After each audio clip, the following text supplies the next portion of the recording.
Je m'appelle Enki Bilal, je suis artiste, auteur, dessinateur, peintre. Parce que c'est un combat qu'on mène en fait. Le phénomène est mondial, les musées sont à l'arrêt partout dans le monde et les artistes, ils sont en première ligne et on a chacun notre combat à mener. L'exposition montre, à travers des dessins, à travers des planches de bande dessinée, à travers des extraits de films, à travers des peintures, le paysage de création que j'ai pu accomplir au cours de quelques décennies déjà.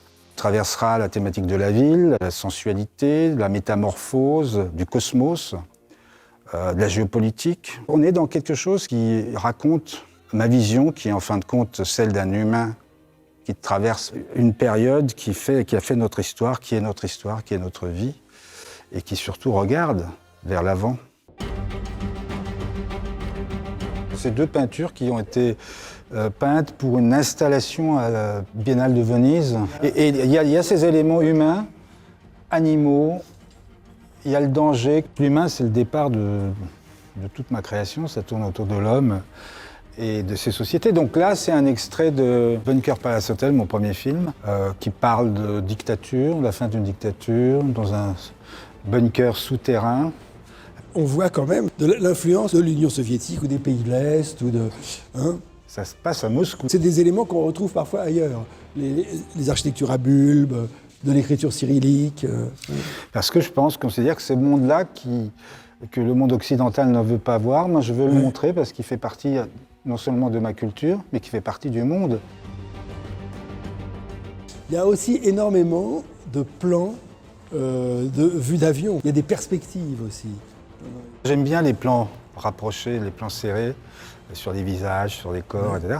Mais il faut à un moment donné mettre dans un contexte de l'histoire, il faut penser à ça.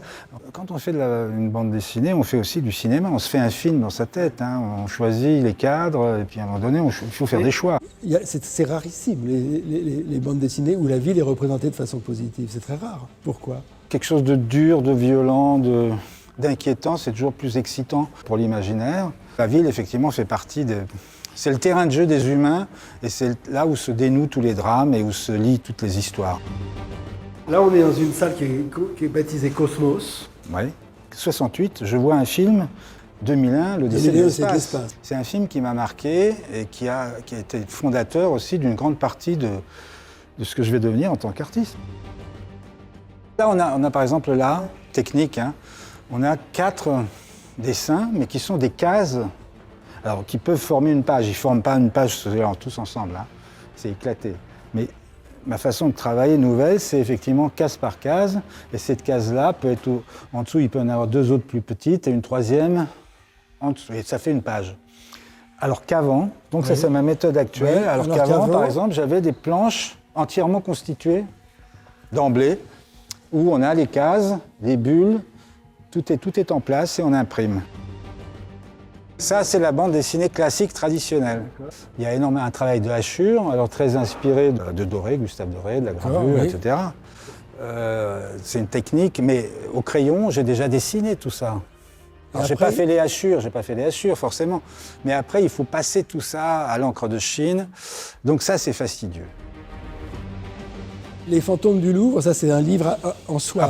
Au Louvre, c'est quand même, dans la salle des 7 cheminées, avec effectivement, ça ce sont des originaux, des tableaux, des petits tableaux, des œuvres du Louvre que j'ai revisitées en y ajoutant des personnages apocryphes qui apparaissent comme des fantômes. Donc, par exemple, là, c'est la Joconde de Léonard de Vinci. Et ce personnage s'appelle Antonio di Aquila. Il a été un des jeunes assistants de Léonard de Vinci.